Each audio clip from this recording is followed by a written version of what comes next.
آج ہم اس عظیم ہستی کی بہادری کا تذکرہ کرنے جا رہے ہیں جنہیں کائنات اسد اللہ یعنی اللہ کا شیر کہتی ہے۔ وہ ہستی جن کی تلوار ذوالفقار کے بغیر بہادری کی تاریخ نامکمل ہے۔ آج ہم تاریخ کے اوراق پلٹیں گے اور سال بسال حضرت علی رضی اللہ عنہ کی شجاعت کے وہ مناظر دیکھیں گے جنہیں سن کر آج بھی ایمان تازہ ہو جاتا ہے۔ سال 1 ہجری، ہجرت مدینہ اور موت کے بستر پر سکون کی نیند۔ داستان شجاعت کا آغاز میدان جنگ سے نہیں بلکہ اس رات سے ہوتا ہے جب موت ننگی تلواریں لیے رسول اللہ صلی اللہ علیہ کا شانہ اقدس کے باہر کھڑی تھی۔ یہ ہجرت کی رات تھی۔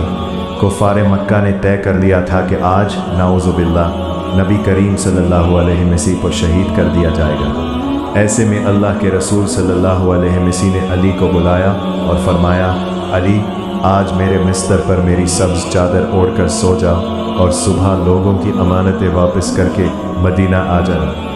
ذرا تصور کریں، باہر خونخوار دشمن کھڑے ہیں، ذرا سی آہٹ پر تلوار چل سکتی ہے، مگر بستر رسول صلی اللہ علیہ وسلم پر حضرت علی ایسے سکون سے سوئے کہ تاریخ حیران رہ گئی۔ بعد میں کسی نے پوچھا کہ اے علی اس رات نیند کیسے آئی؟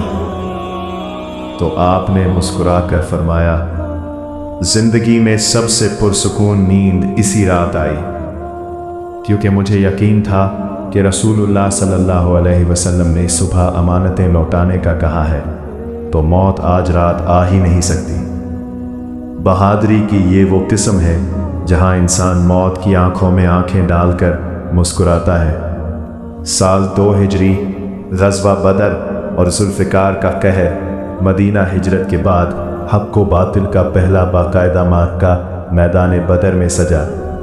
مسلمانوں کی تعداد صرف 313 اور کفار 1000، اور وہ بھی لوہے میں غرق۔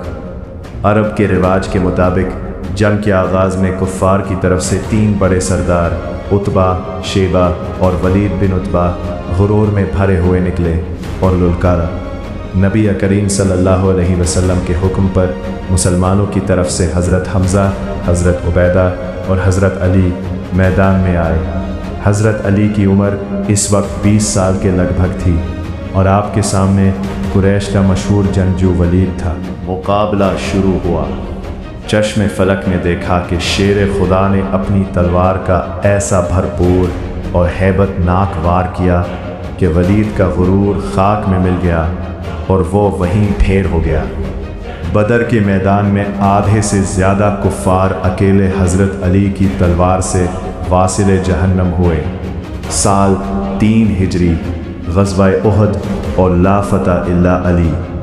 یہ وہ سال تھا جب احد کے میدان میں مسلمانوں پر ایک کرا وقت آیا۔ کفار کے اچانک حملے سے صفیں درہم برہم ہو گئیں اور کئی صحابہ کرام شہید ہو گئے۔ اس افراتفری کے عالم میں دشمنوں نے رسول اللہ صلی اللہ علیہ وسلم کے گرد گھیرا ڈال دیا۔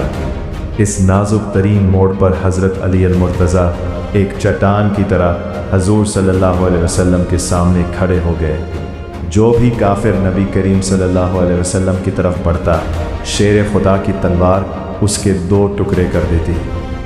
سال 5 ہجری، غزوہ خندق اور عمرو بن عبدود کی للکار۔ مدینہ کے گرد خندق کھودی جا چکی تھی۔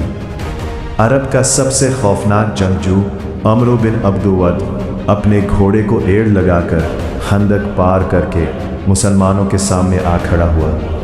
اس نے تکبر سے للکارا، ہے کوئی تم میں سے جو میرے مقابلے میں آئے؟ پوری اسلامی فوج میں خاموشی چھا گئی۔ حضور صلی اللہ علیہ وآلہ وسلم نے پوچھا، کون اس کے مقابلے پر جائے گا؟ صرف ایک آواز آئی، میں جاؤں گا یا رسول اللہ۔ یہ آواز حضرت علی کی تھی۔ نبی صلی اللہ علیہ وآلہ وسلم نے فرمایا، یہ عمرو بن عبدود ہے۔ حضرت علی نے جواب دیا، اور میں علی بن ابی طالب ہوں۔ جب علی میدان میں پہنچے تو عمرو نے کہا کہ میں تجھے قتل نہیں کرنا چاہتا۔ حضرت علی نے فرمایا، مگر خدا کی قسم میں تجھے قتل کرنا چاہتا ہوں۔ شدید جنگ شروع ہوئی، دھول کا طوفان اٹھا، پھر اللہ اکبر کی آواز آئی۔ جب گرد بیٹھی تو عمرو بن عبدود مارا جا چکا تھا۔